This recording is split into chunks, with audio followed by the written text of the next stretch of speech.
Good evening, everybody, and welcome to tonight's class. Lesson 4, Journey of the Soul, a fresh take on life, death, and the rest in peace. So, my brother told me the other day that he's going to stop using his GPS, and that's because he used the GPS to get to the cemetery the other day for a funeral. And as he pulled up to the cemetery, the GPS said, "Your final destination." Or as they say, what happens after a person passes? Very simple. The children start fighting. Unfortunately, sometimes that's true. However, what we're going to be discussing tonight is what actually takes place once a person passes on, and that is the next world. Until now, we discussed a lot of the separation between the soul and the body. We discussed life itself, and we discussed those who are left behind in regards to mourning and grieving. But what takes place afterwards? What are the next steps or stages? Now, to appreciate this, let's start off with a little bit of a video.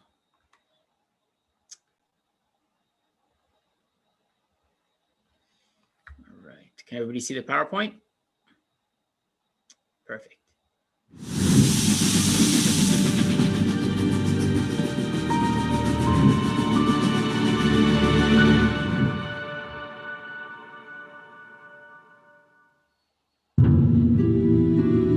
Birth and death are as contradictory as night and light.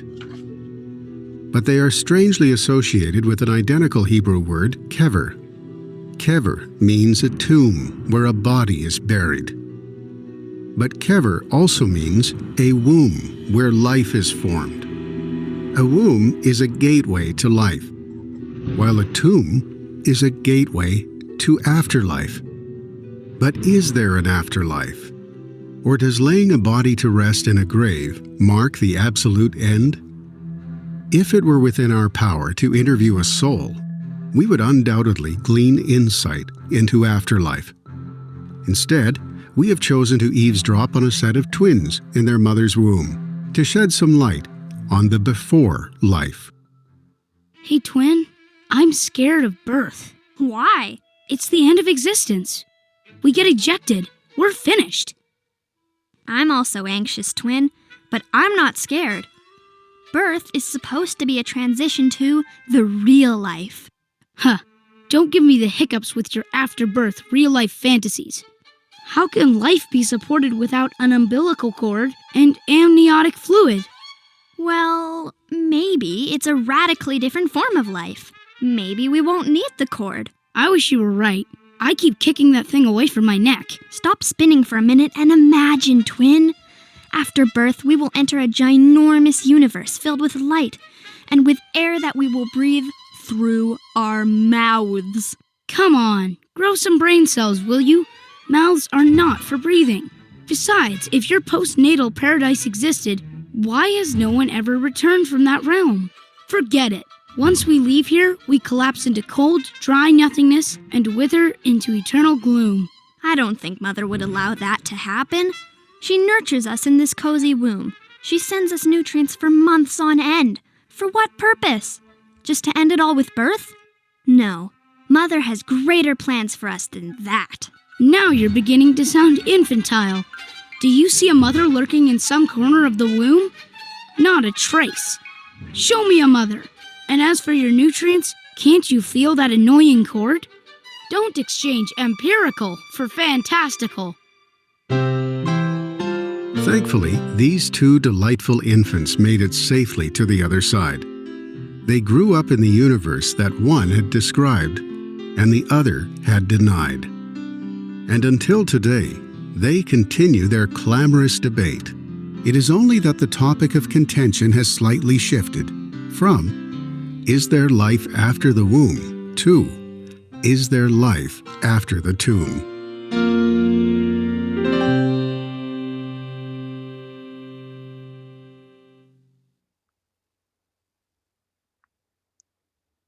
All right. So, what we see from this parable, and brings it out so beautifully, is that essentially, let's just put it simply, does Judaism believe in the afterlife? And the truth is, the Lubavitcher Rebbe, the Chabad Rebbe, in the 1960s was visited by a group of college students who asked him regarding the afterlife. And he made a comment and he said, Judaism does not believe in the afterlife. Because in Judaism, there is no afterlife because life doesn't stop. There's a transitional stage, there's a new stage of life that happens afterwards. Colloquially, it's known as the afterlife, and we're going to use that term afterlife, but ultimately, it's not afterlife. It's the next stage of life. It's life in a higher form, or let's just say in a different form. But in order to appreciate this, we have to identify some factors. If anybody would like to share anything that they think of or that they know of in regarding the afterlife, if you want to unmute yourself and share, that would be great. Or if there's anything specific that you would like to know about the afterlife.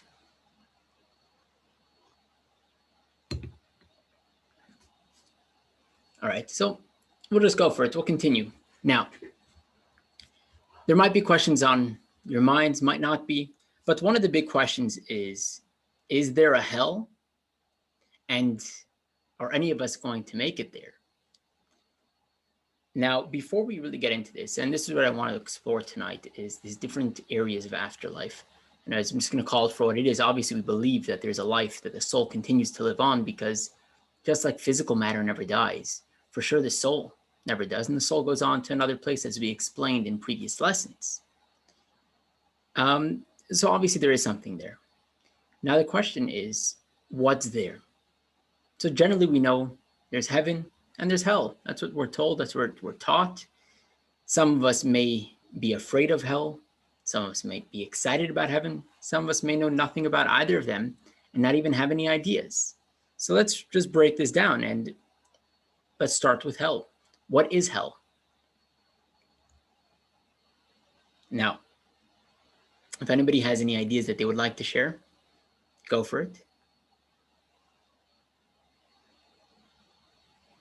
I'd say hell is the absence of God. I hear you.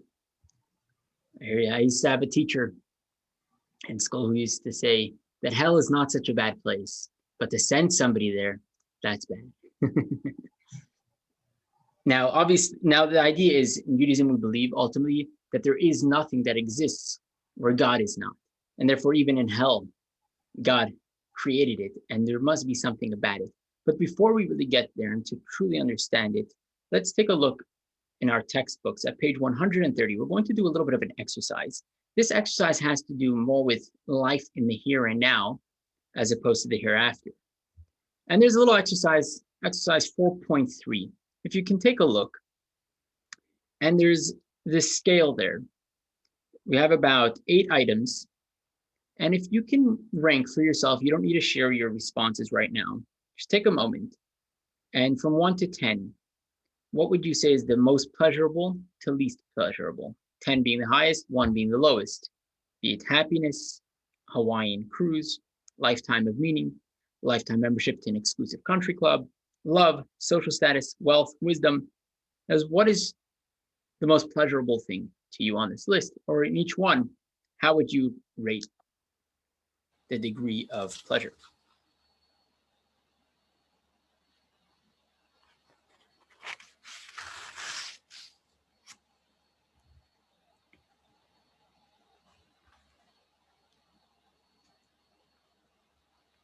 Okay.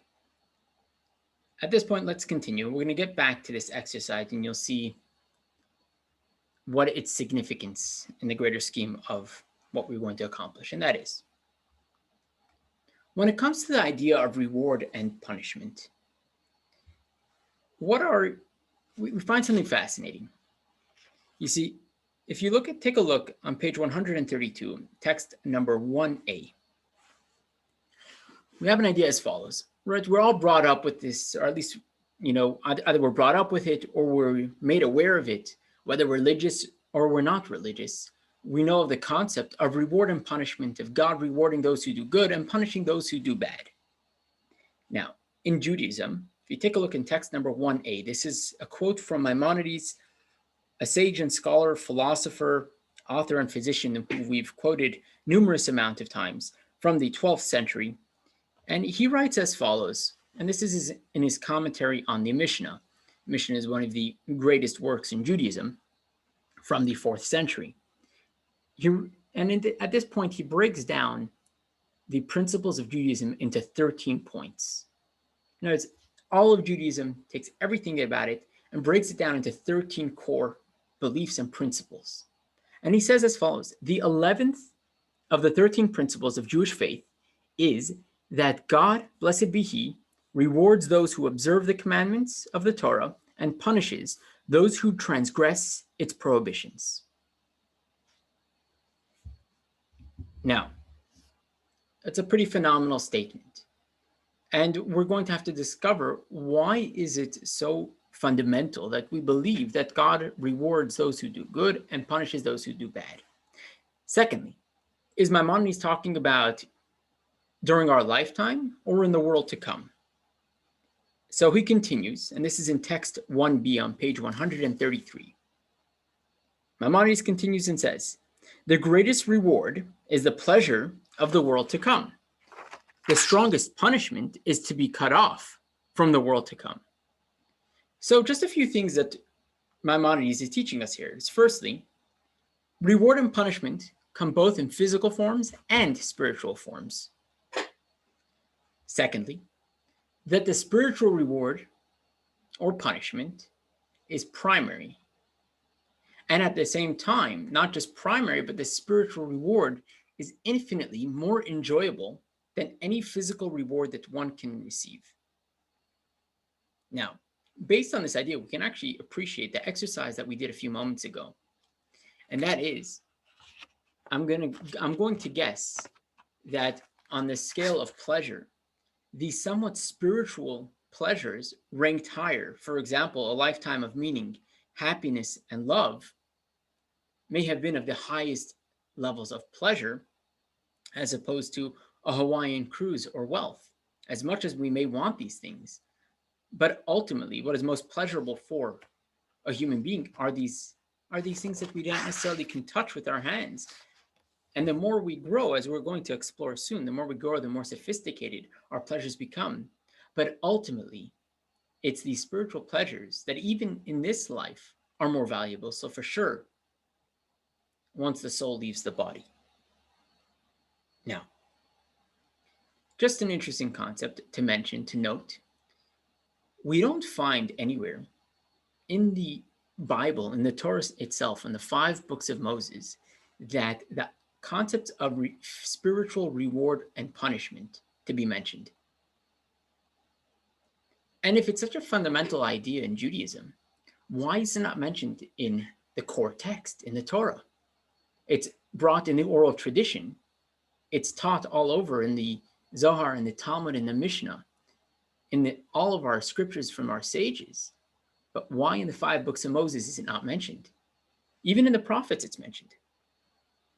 And the idea is, there are a couple of different approaches and answers to this. The simplest approach is, the Torah speaks for the majority of people. Majority of people don't necessarily appreciate spirituality. And therefore the Torah hints to it in several places, but the Torah won't talk about it outright.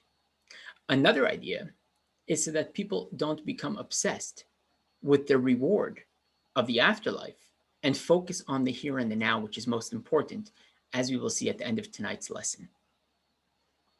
Let's continue. Let me put this question out there. When it comes to the idea of reward and punishment, how does that make you feel?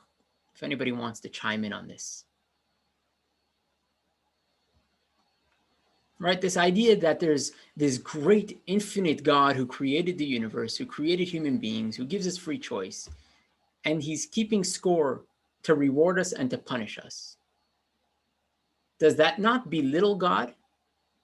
Does that not make us feel controlled and that God is petty? And if that's the case, what is the general concept and idea of reward and punishment? Why is it so fundamental? And does it even need to exist in the first place?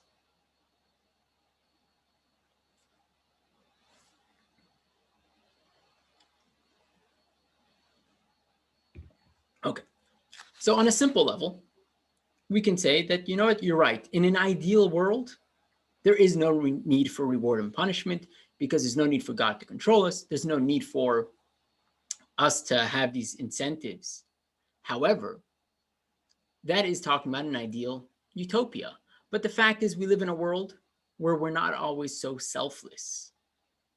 Some of us more of the time, some of us less of the time, but we have our moments where our selfishness kicks in, where we're not being so altruistic or without ulterior motives. And because of that, the reward and punishment system kind of keeps us in line.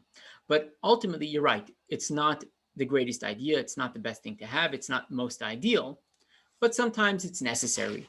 So yes, even though it seemingly does belittle God and seemingly it does control human beings, but that's not what it's about. Okay, but that's a very simple, somewhat shallow of an answer, because if that's the case, why would Maimonides put it as one of the 13 principles of faith? I get it if you want to have it as a footnote on a page, if you want to have it as something hidden within, deep beneath the texts, I get that. But something so seemingly so irrelevant and so unnecessary to be such a fundamental, there must be something deeper going on over here. So to understand this and appreciate this on a much deeper level, let's turn to page 134 of our textbooks. This is text number 2. This is a reading from Rabbi Menachem Recanati, an amazing individual from the 13th century. He was an Italian rabbi and Kabbalist, a phenomenal person with a phenomenal mind. And he explains something amazing. And he says as follows. I'm going to go for it. It says, do not consider the punishments described in the Torah as comparable to penalties a person incurs for disobeying the decree of a mortal king. Not at all. Rather, they are completely natural consequences. For one who fails to observe a Torah commandment is denied the good that naturally results from its observance. It is comparable to one who fails to sow his field and therefore cannot reap a harvest, or one who fails to wear clothes and is then cold. It is as natural a consequence as the warmth provided by fire, the wetness of water, and the satiation of bread. In the same way, it is the nature of each mitzvah commandment to provide the positive consequences that are promised for its observance, or the negative consequences that are stated regarding its transgression. Phenomenally, completely flips the whole idea of reward and punishment on its head. It has nothing to do with God controlling us. It has nothing to do with God keeping a ledger, wanting to punish every time we step out of line and reward us with a few coins or a few toys every time we do something right. No, such a system of reward and punishment in Judaism does not exist.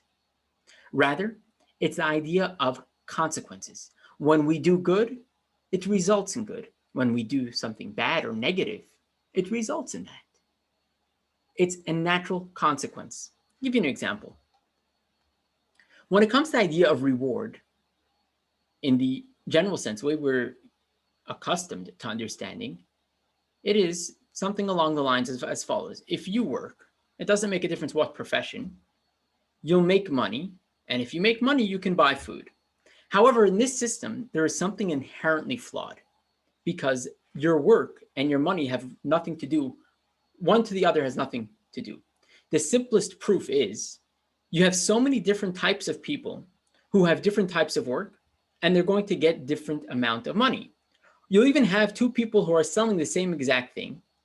One in a upper class neighborhood, one in a lower class neighborhood. One will get more money, one will get less money, because the connection between work and money is arbitrary. And therefore, the money that one gets in such a scenario would just be a reward. Ultimately, once you get the money, you can buy the food. And what kind of food your money can buy, once again, is going to be arbitrary because there is no direct correlation between money and food. Because in one neighborhood, a loaf of bread will be $1. In another neighborhood, it'll be $6. However, and the same thing is when it comes to, if we looked at doing good and getting reward from God in this system would be, what God wants from me has nothing to do with the result, rather what I do or what I don't do. In other words, controlling me. And whether what I'm going to do is going to produce something good or not is irrelevant. God will reward me for listening. But Judaism doesn't believe in such a system. We believe in consequences, which means if you sow the seed, you'll reap your harvest and it'll result in food. You see, there's a direct correlation from sowing the seed, reaping the harvest, and turning that into food. And the same thing is, when we follow God's commands, when we do what God wants of us, it's basically God saying, sow the seed and you'll reap the harvest. Do the good and you will be creating good. The consequences of your actions will be positive. Versus if you're going to skip sowing the seed, don't expect to reap a harvest. Where's that harvest going to come from? And the same thing is when it comes to sins, when it comes to transgressions. It's pulling the seed out of the ground or anything of the like. In other words, there's an intrinsic connection between the sowing of the seed and the ultimate product of food, just like there's an intrinsic connection between what I do and the reward I get. Now, in other words, when it comes to reward and punishment regarding whether what we do and how we're punished, so to say, or how we're rewarded, it's not necessarily God is giving us. He's not even keeping a ledger in that sense.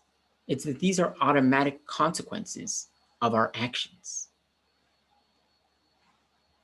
Now, like this, we can also appreciate. Just we'll get to this in a moment. Now, when it comes to the afterlife, would it be the same? Now, in other words, I can appreciate, and we'll see in momentarily, how do we really develop this idea, how in this world, if I do good, it results in good. But what about the afterlife? So they tell a story of a fellow who was in construction for 35 years. Finally, after 35 years, he's ready to retire. And he goes into his boss and he says, listen, I've been doing this for 35 years, I'm done. So the boss pleads with him and says, you know what? I have one more job. One more job. He says, listen, I'm old, I'm broken, I can't. He says, do me a favor. Be on this job, don't be the builder. Why don't you be somebody, because of all of your experience, be part of the oversight team and do this last job for us. And he says, all right, I'll do it. And what's the job? The job is to build a house. Okay. And he's on oversight and he works for the next 6 months. Finally, after 6 months, the house is done. Project has been completed in the most beautiful of ways. Goes to the boss. He says, boss, job is over. I'm out. The boss says, just one more thing. And he hands him the key to that house. And he says, that was your goodbye gift. You see, the same thing is, the afterlife is no different than this story. We create what we go through. Our actions are the result of the next world. Or I should say the next world is a result of our actions. Now, just to appreciate this concept a little bit deeper. If you go to a doctor and the doctor prescribes for you a diet and you don't keep to the rules, and because of that, the person becomes unhealthy, is that a punishment from the doctor? Absolutely not. It's a natural consequence. If you eat healthy and you live a healthy lifestyle, you will generally be healthy. If one chooses the opposite, so that's the consequence they have. And the same thing is when it comes to what we do in this world and for the next world. Let's take a quick look at text number 3 on page 135. It's an interesting reading in the Mishnah, the Ethics of Our Fathers, and it reads as follows.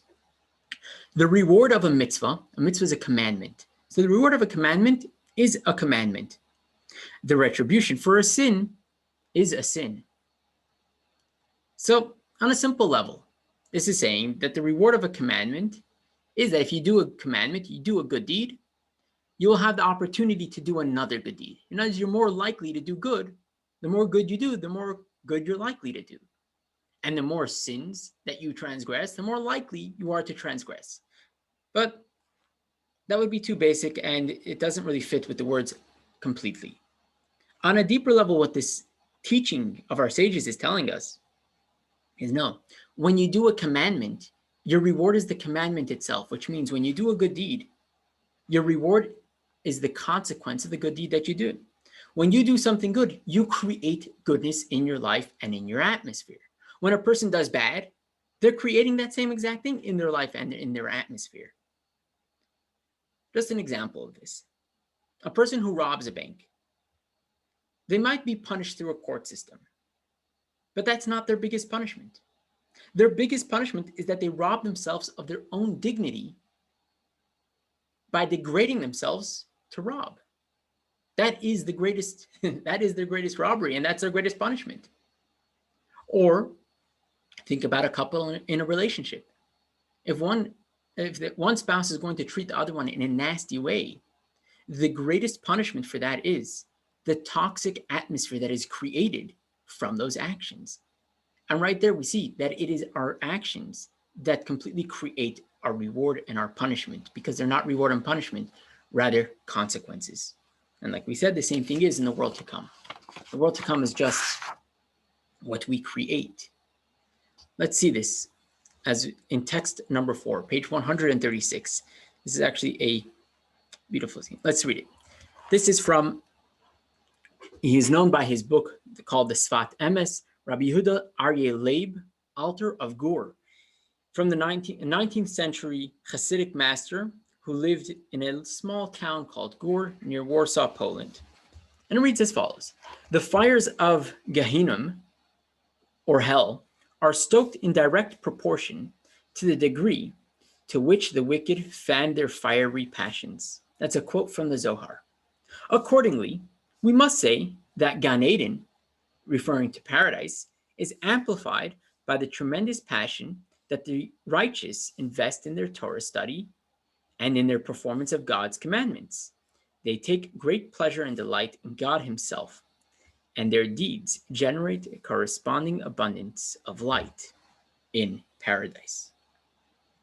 Now, I think at this point we have a radically different approach to reward and punishment than we did before, which should give us a radically different approach to the afterlife and what it's going to look like. Now, based on these ideas, we can appreciate why this is a fundamental principle of faith in Judaism. When God tells us about rewards and punishments, it's not to control us. It's not to inspire us in one way or another like you would to discipline a child.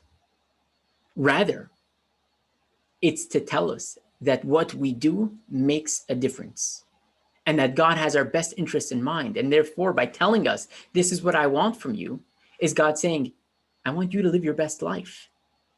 It's like telling your child, don't go outside without a coat because it's freezing outside. You're not trying to control them or manipulate them. And the idea that it's freezing outside is a consequence. It's not a punishment. If you go outside without a coat on, you will be cold.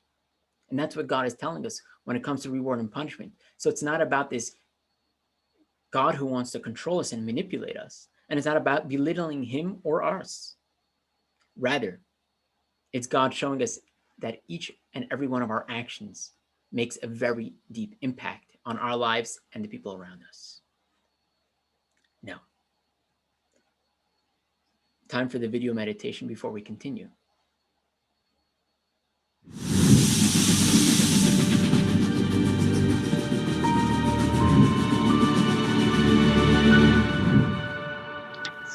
Today's reflection meditation is going to help us begin to appreciate the massive influence that we have by performing one small deed here in this physical world while our souls are in bodies. there's somewhat of a paradox. On one hand, you see, we know that the physical world is just the tip of the iceberg. It's just one layer or level of reality, and that there is so much more to reality behind, in back of this veneer that we see, the physical world that we see. There are spiritual worlds behind spiritual worlds, behind spiritual worlds. And yet, at the same time, we know that what we do in this lowest world, in the physical world, has repercussions in the highest heavens. How do we wrap our minds around that paradox? That on one hand, we're in the lowest world, and on the other hand, we are affecting what goes on in spiritual realms. So the reflection that will help us with this is the visualization of a metaphor. Very simple metaphor. Imagine, if you will, a lever. What's a lever? A lever is basically two things. It's a stick and a wedge. You put the stick on the wedge, called the fulcrum, and you can lift things much bigger than you could without the lever. Now imagine you're lifting a big boulder, let's say. If you have a long enough lever, it's possible. Now when you are moving the long side of the stick, think about the fact that when you're moving that end just a little bit, it's causing massive fluctuations on the other end. That's like our world.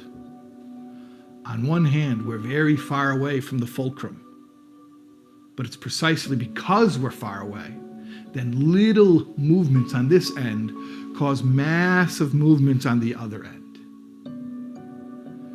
Try to imagine yourself doing a mitzvah, a physical act. Something small in that it lasts for a moment. It takes place in one specific location. In that sense, it's small. And now imagine how that small movement is really moving the long side of the stick, the long side of the lever. Imagine how your small movement here in this world is causing massive movements in the heavens. We'll take a moment to visualize and to try to feel the leverage, the power that our small actions have.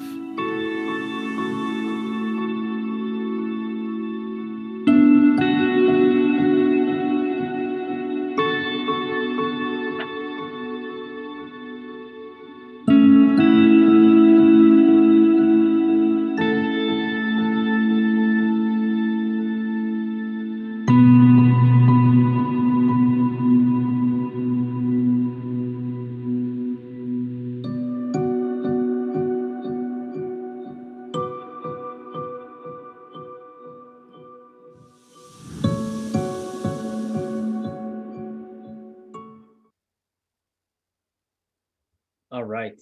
So let's get into the core of tonight's class, and that is heaven and hell. We're going to start with hell first. And let's understand, what does Judaism believe? What kind of hell actually exists? Now, I'm sure that when I mention the word, it brings up a lot of different emotions and feelings that people may have. So start off with something lighthearted. They say that heaven and hell are actually the same place. And they once took a person there. Person walks in. It's a big, big room. Beautiful, beautifully set tables, very long, tablecloths, amazing food, plates by each place. But one thing the person noticed, that there were no forks and knives, and that everybody was walking around and everybody's arms were forks and knives, but really long ones, to the point that a person could not reach their own mouth. And at this point, the person understood why heaven and hell is the same place. For the person who lived a heavenly life, caring for another, it was very simple. I feed you, you feed me. For the person who lived a hellish life, a selfish life, is going to sit there trying to feed themselves and not going to get anywhere. Now, the general concept of hell is usually referred to as, a place of punishment for bad behavior, where sinners are condemned to eternal damnation in the furnaces of purgatory. And it's a pretty disturbing notion because, on a human level, we maybe can relate to such a concept, but on a level of God being the ultimate true king of justice, is there really a place for such a hell? Now, in Judaism, the real word for hell is usually referred to as Gehinnom. Gehinnom is actually a location. This is brought up in the book of Joshua, and the book of Kings, and the book of Jeremiah. Gehinnom actually means, or Ge Ben Hinnom, which means the valley of the son of Hinnom. It was referring to a geographical location, according to most opinions. And the general concept of hell, or in other areas it's referred to as Sheol, which means the abyss. The concept there is that Judaism doesn't believe in a hell of punishment. It believes in a place called Gehinnom, which we're going to refer to as hell just for colloquial reasons, is a place for soul rehabilitation. In other words, we don't believe that the final destination for anybody is hell, but it may be a stop on the way to the final destination, which is paradise. And the reason why the soul must stop there is to be rehabilitated, otherwise known as soul catharsis. Now, why would the soul require a rehabilitation? What is actually taking place? And the idea is like this. We spoke so much in previous lessons of the connection between the body and soul and how truly interconnected they are. And what happens is, based on the life that we live, it has a deep and profound impact on the soul, which means like this. When we do good, and the more good that we do, the more of a positive effect we have on the soul. I'll give you an example. When it comes to being a giver, every time the person gives, it makes them more of a giver. It trains them to be more of a giver and more of a giving person. It develops that part of them, that part of their personality, that part of their character trait. It exercises that part of the soul. And when a person lives a life of that, it affects the soul in an extremely positive way. But sadly, the opposite is true when it comes to doing negative things. When it comes to living a selfish life or doing evil or negative acts, that profoundly affects the soul. And the soul, in order to move on to the next level of life, to start to truly appreciate and have the proper faculties of experiencing this level of spiritual life, it needs to shed those layers of negativity that it picked up while being here in this world. And that's what the process of Gehinnom is, or hell. It's to rehabilitate the soul, to bring the soul back to its pristine level that it once was, to shed those layers of selfishness or negativity that it may have picked up while in this world. Now, in order to appreciate this, I want to turn to text number 5 on page 138. We have a fascinating story that's going to take place in front of us. And this is actually a story about a student who prayed that his teacher should go to hell. Now, I'm not talking about the classic kid in grade school who just can't stand his teacher and therefore is going to pray that that teacher goes to hell, as unfortunately too many children do. But that's not what we're talking about. We're actually talking about something very positive. Let me just introduce the main character of the story. The main character of the story, his name is Elisha. However, Elisha, who lived during the 1st and 2nd century of the Common Era, you see, he witnessed the downfall of the Jewish nation, the destruction of the Holy Temple in the year 70 of the Common Era, up via the Romans, who slaughtered and butchered thousands, if not tens of thousands, if not hundreds of thousands of Jews in the streets of Jerusalem, eventually exiling the Jewish nation from their land. Now you can imagine what that can do to someone. Elisha, in his prime, was one of the greatest Jewish sages of his generation. But at one point or another, he completely gave it all up. But he didn't just give it all up. He became a heretic, a moral degenerate, a traitor, to the point that he aided and abetted the Romans in persecuting the Jewish nation. He went from the greatest heights and fell to the lowest depths. And here's his story, or at least a story at the end of his life. So this is text number 5 on page 138. This is a reading from the Talmud, which is a work from the 5th century, mainly Babylonian. Elisha, the son of Abuya, was a former Mishnaic sage who turned to such public heresy and treachery that he was derogatively nicknamed Acher. For the rest of his life, he was known as Acher, which means something else. The sages would not say his name. When Acher died, the heavenly court declared, "We will not afflict him with judgment in Gehinnom, in hell, nor will we permit him to enter paradise." The reasoning: we will not afflict him with judgment because he had studied much Torah. But we will not permit him to enter paradise because he sinned. Acher's former disciple, Rabbi Meir, said, "Better that he indeed be judged and punished so that he may then enter paradise." And as the story goes on there, that Rabbi Meir prayed that when he himself would pass away, he would make sure that his teacher's soul would be brought to hell. And as a sign that people will know that this is taking place, smoke would rise from his tomb where he was buried. And that's actually what happened. As soon as Rabbi Meir passed away, smoke started to come out of the tomb. And that smoke actually rose for 150 years till another sage came along and said, "It might be great to incinerate your teacher, but I'm going to go, when I leave this world, I'm going to go and pull him out of hell and bring him into paradise." And that's finally what happened after 150 years in hell.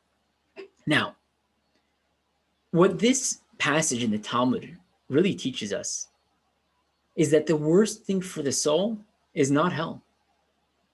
The worst thing for the soul is being in limbo, not being able to go through the cleansing process, the rehabilitation process of hell, of purgatory, of Gehenna, call it what you want, in order to enter into paradise. Because the ultimate goal is to get to paradise, which is the final destination. Gehenna, hell, is just a rehabilitation on the road to paradise. And ultimately, this soul that could not make its way into hell was suffering the most. And that's what Rabbi Meir did for his teacher, to pray that he can enter hell so that he can eventually rehabilitate, that the soul can get back its factory settings, so to say, its pristine ways, to be able to move into paradise. Now, based on this idea, let's appreciate what hell actually is. So let's take a look at text number 6. This is on page 139. This is a reading from Rabbi Shner Zalman of Liadi. He is known as the first Hasidic master and the founder of the Chabad movement from the late 1700s, early 1800s, lived in Russia. And he writes as follows: "The purpose of Gehinnom is to refine the soul and rid it of any sickness that it contracted. This is similar to the process of smelting silver, wherein the dross and sediment is burned away in a furnace, leaving the silver clean and free of impurities.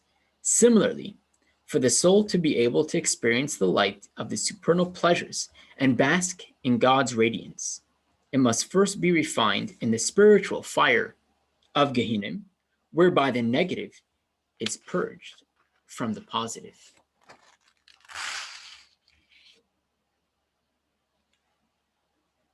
Now, obviously there are no physical fires there because it's not a physical space. Gehenna is a spiritual process in a spiritual space, whatever a spiritual space actually is. But to appreciate this on a deeper level and to understand what this concept of, and where do we get this idea of fire then? Right? We all know the fiery pits of hell. Now, they may be hinted to in one way or another at different scriptures throughout the writings of the prophets, but what are they referring to? So let's take a look at text number 7. If I can have a volunteer to read this.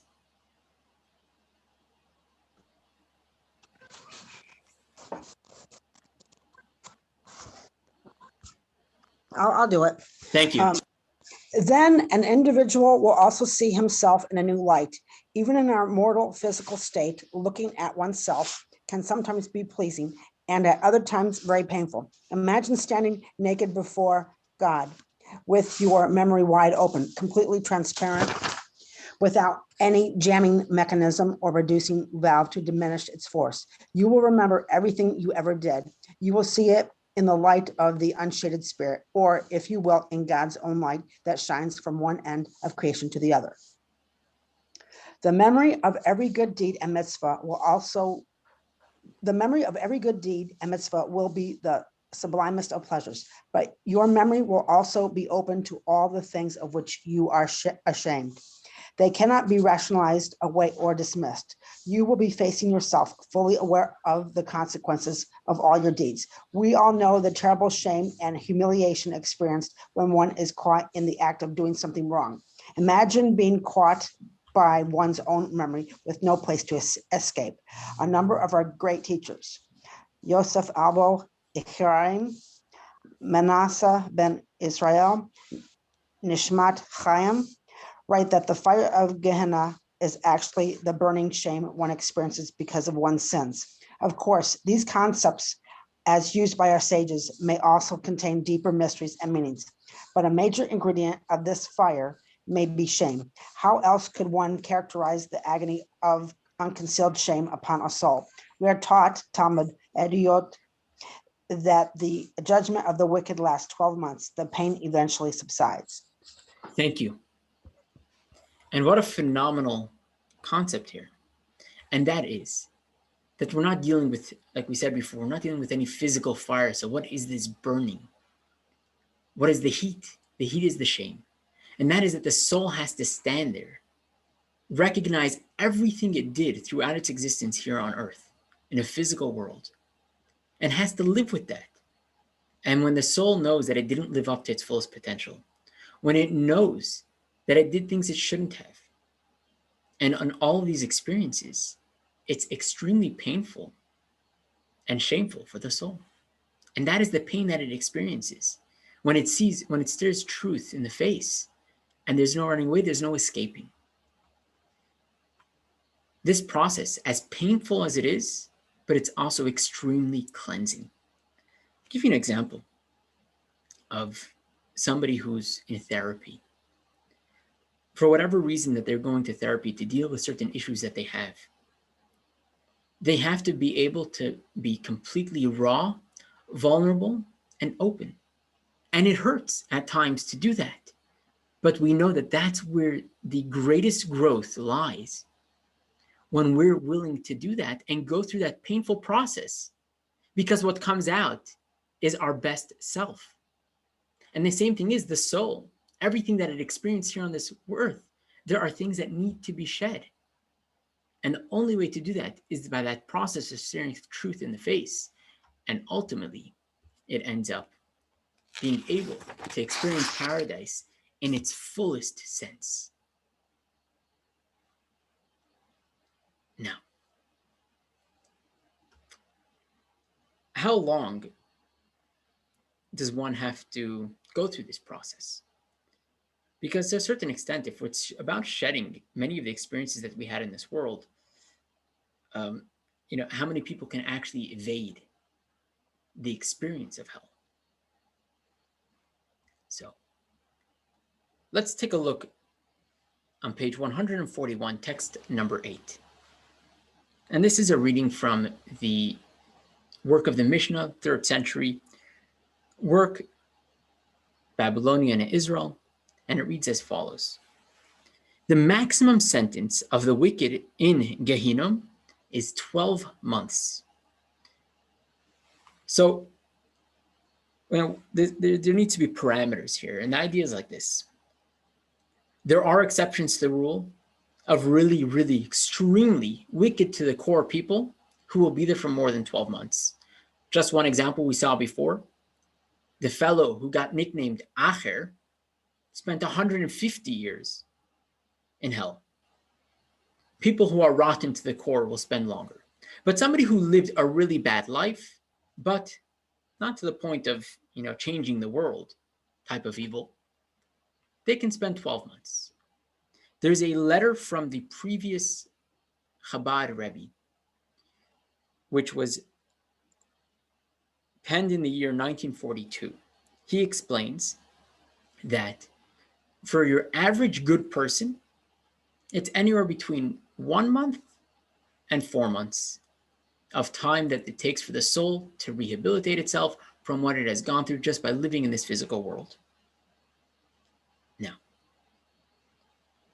are there other options? There actually are, and that is through sincere teshuvah, which means sincere repentance while a person is still alive. In other words, a person need not wait till death in order to fix our wrong, to right our wrongs, and to shed these layers that the soul picks up of selfishness and negativity in the world. A person can actually work on that while they're alive in the here and the now. And when a person sincerely returns and repents, that's a cleansing on its own. And that can save a person from that shame in the world to come, that fiery, burning shame.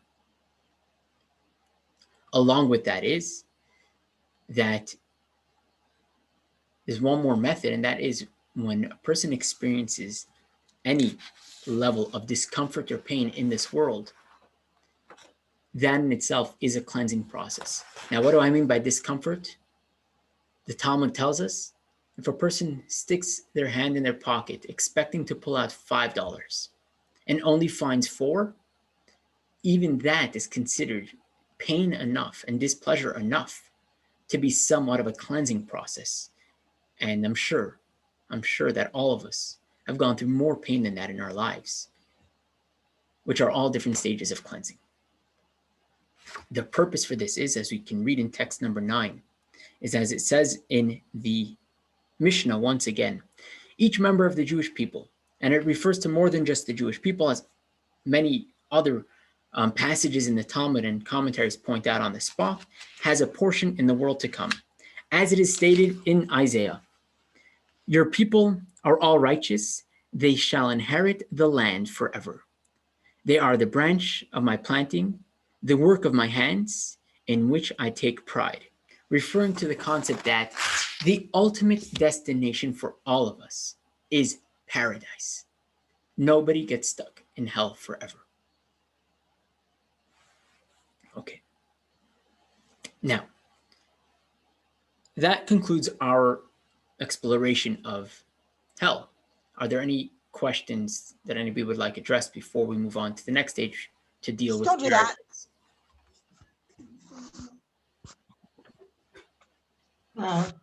Is that the wall in Jerusalem, the prayer wall in the diagram there? Yes. And where does what happens there fit into this? Oh, that's just the designers just put that picture in as a form of, one of the forms of repentance is prayer. Okay. Yeah, All I've right. been there. Oh, yeah? Very nice. Yeah. All right, let's jump into the next part and let's go to paradise. Now, in general, when it comes to these concepts that we're discussing extremely spiritual and abstract concepts. So to truly appreciate it, we won't fully be able to understand it and even imagine it, as we're going to see in a moment. It's like the rich man, poor man mindset. They tell the story of a beggar who once won the lottery. And this person was a beggar. He would go door to door collecting money. And after he won the lottery, they asked him, so, what are you going to do now that you have all this money? And he says, I'm going to build an elevator in every building with more than 2 stories in the city, so that when I go around collecting, I don't need to use the stairs. Talk about not being able to see beyond one's own prism. Let's take a look at text number 10. And this is from Dan Yitzchak Abarbanel,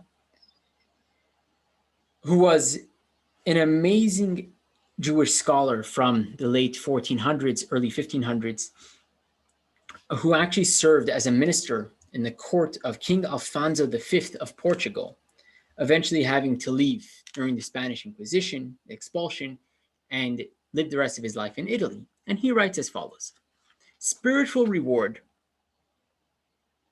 is abstruse and difficult for mortal intellect to visualize and grasp, as long as the intellect remains attached to a corporeal body.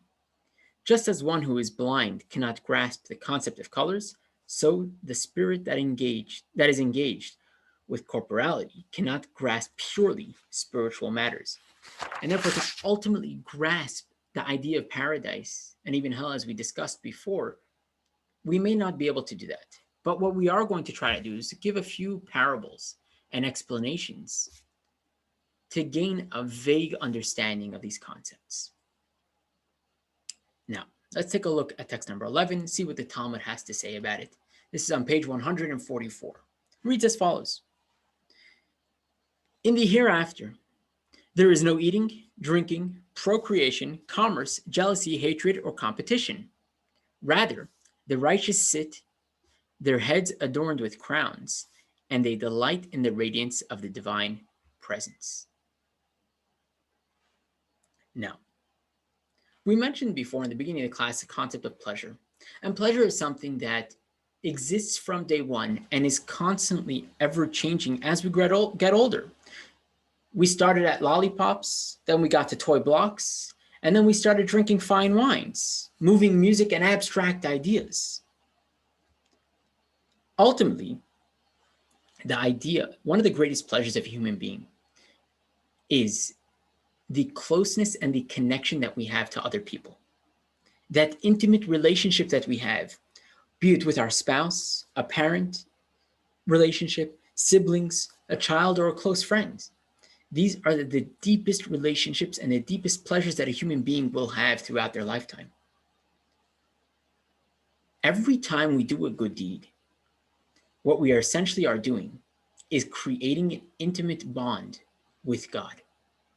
However, the problem is, in our physical state, we can't truly appreciate and experience that relationship and that connection.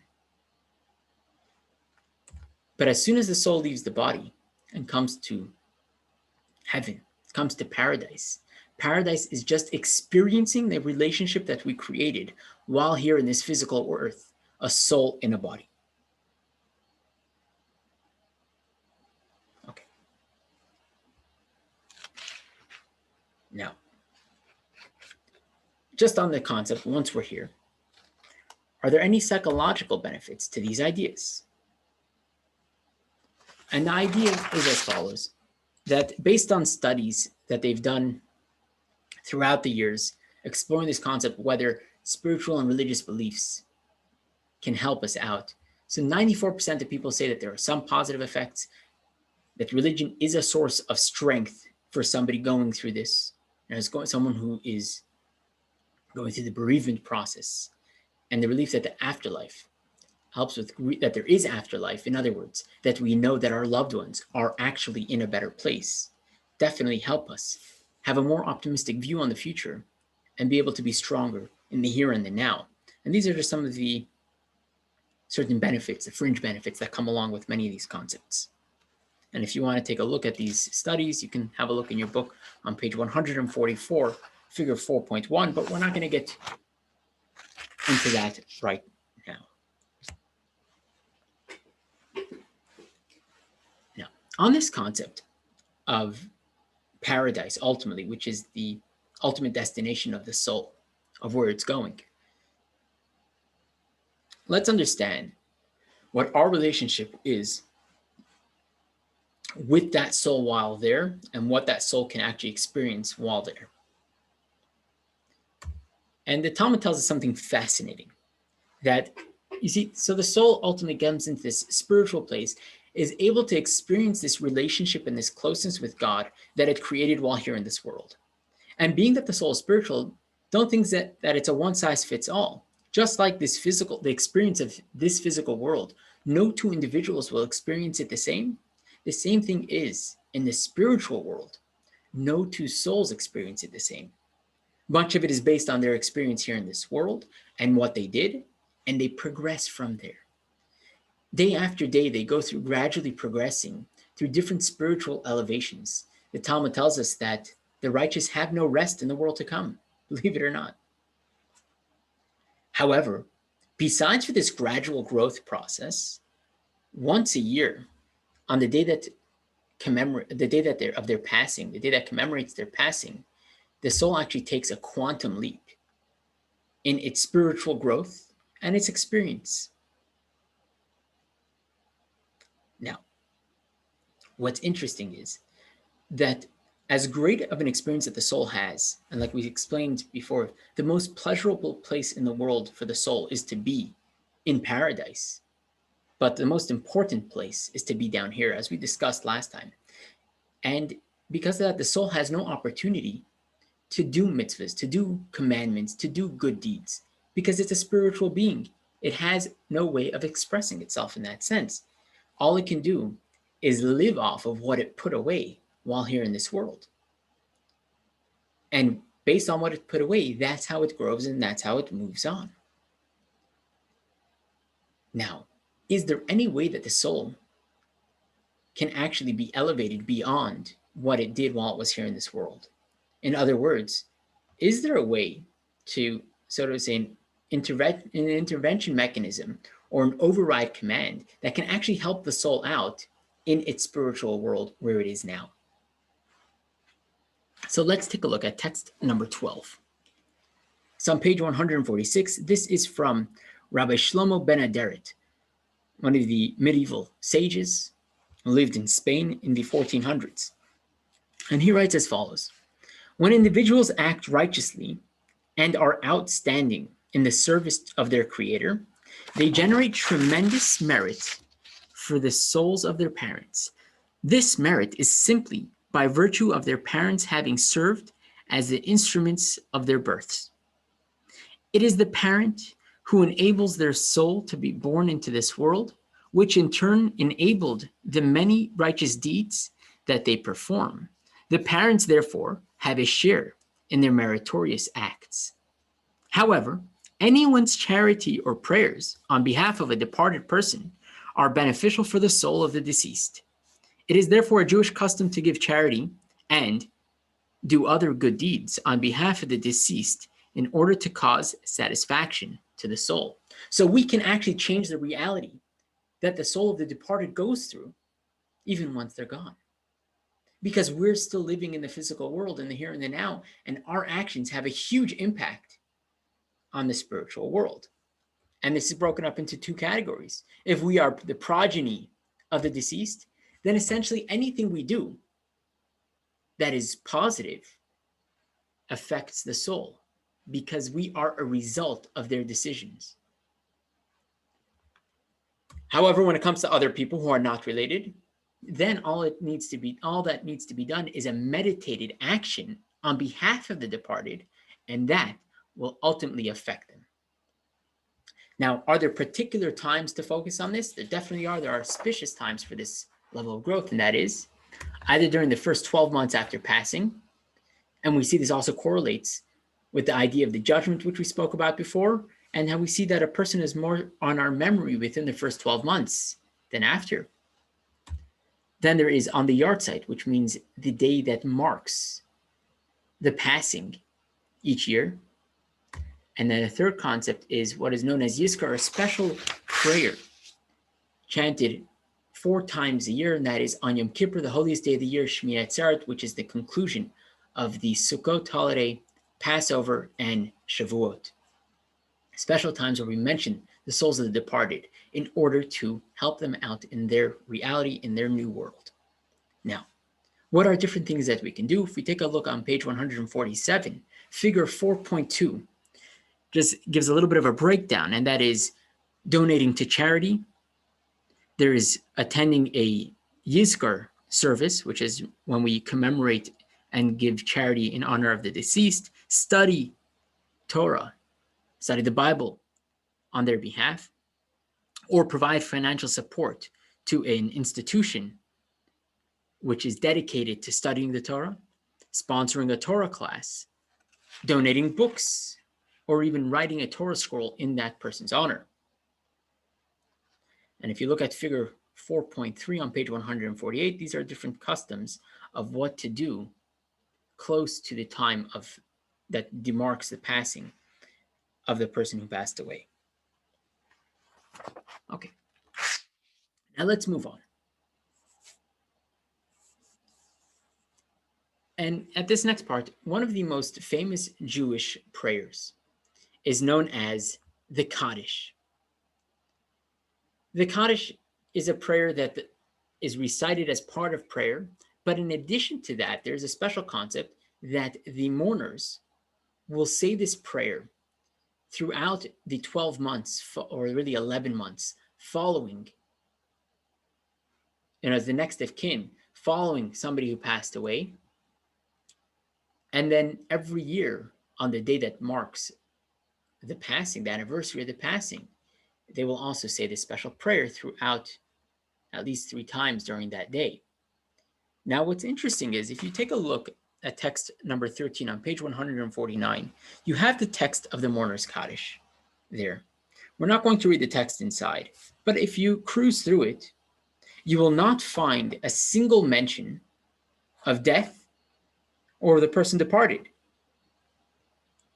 When you do read it, you will find praise given to God. And if that's the case, how did this prayer become, so to say, the seminal prayer connected to the passing of an individual? So to understand this and appreciate this, we're going to turn to text number 14 on page 151. This is from Rabbi Adin Even Yisrael Steinsaltz, of blessed memory. Talk about an influence from a person who has passed on. Rabbi Steinsaltz passed away just a few short months ago. An amazing thinker, an author and philosopher. Authored tons of books, translated the Talmud, and was one of the first translations of the Talmud into English. And he writes as follows in regards to the Kaddish prayer. Is there a volunteer that I can have to read this text, please?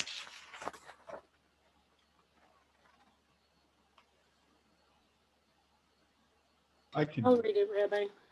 Thank you very much. Every member of the community of Israel is, in a sense, among those who establish and proclaim God's sovereignty in this world. As the verse states, "You, Israel, are my witnesses," God declares from Isaiah. Therefore, the absence of any individual creates a void, as it were, in God's sovereignty in the world. In order to fill this void, others need to intensify their work and to proclaim on their own behalf, as well as on behalf of the deceased. Exalted and hallowed be his great name. With this perspective, we can understand why reciting the Kaddish elevates the soul of the deceased.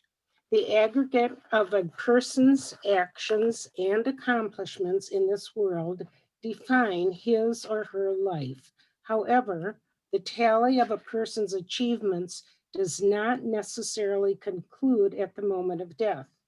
A complete evaluation of a person's accomplishments must also include all that is accomplished as a result of the person's inspiration and actions.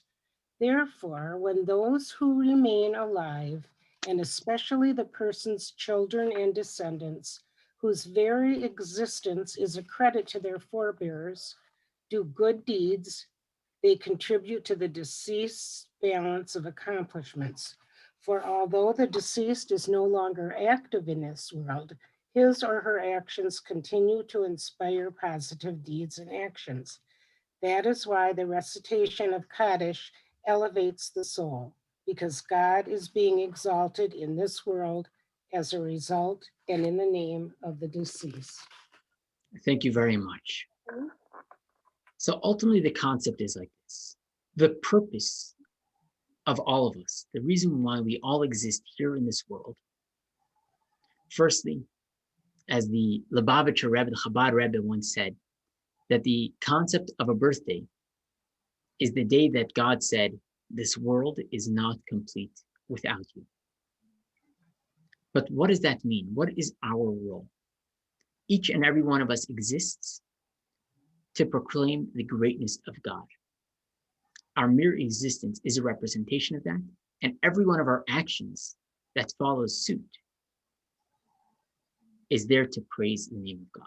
When we do the right thing, when we act the right way, and when we live moral, upstanding, righteous lives. Because of that, when a person leaves this world, when a soul is taken back, right now the world is lacking one person, one extra person that can be proclaiming the greatness of God. And because of that, when we read the Kaddish, which is a prayer that ultimately proclaims the greatness of God's name, then we are doing something extra on behalf of the soul that is missing, the person who is not here right now with us. But we are doing something in their honor to praise God's name, to fill the void that they have. And because of this, in the place that they are now, they definitely gain. And so as it lifts up that soul, the soul gains from that, because now they're able to experience what it is that we are doing on their behalf, because their influence doesn't stop just because they're not here physically anymore, but their influence continues to live on. And when we, the next of kin, or the people closest to that person, are able to do something on their behalf, and like reading this prayer, that in itself gives great merit to that soul. And the soul feels it. The soul really, really feels it.